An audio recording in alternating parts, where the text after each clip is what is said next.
அவனுக்கு பொண்ணு பார்க்கல எதுவுமே இது ஒன்று.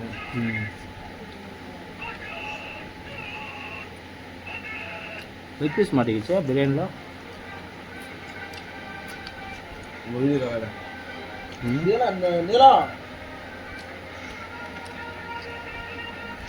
பிரதர் சாப்பிடு பிரதர்.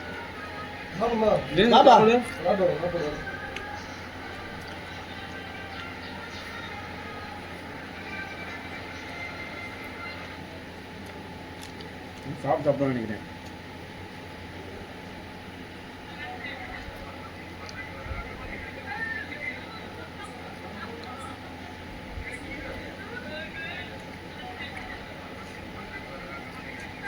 பிரியாணினாவே லெக் பீஸ் இருந்தால் தான் ரொம்ப நல்லா இருக்கும். உங்களால் 30 நிமிடம் 5 கிலோமீட்டர் ஓடி முடித்தால் 60% ஆண்களை விட நீங்கள் வேகமாக இருப்பீர்கள். வேகமான 10% ஆண்களில் ஒருவராக இருக்க நீங்கள் 23 நிமிடங்களை விட வேகமாக முடிக்க வேண்டும். மேலும் வேகமாக 1% இருக்க இருந்தால் நீங்கள் 17 நிமிடங்களுக்கு வேகமாக ஓடி முடிக்க வேண்டும். நம்ம அந்த 10%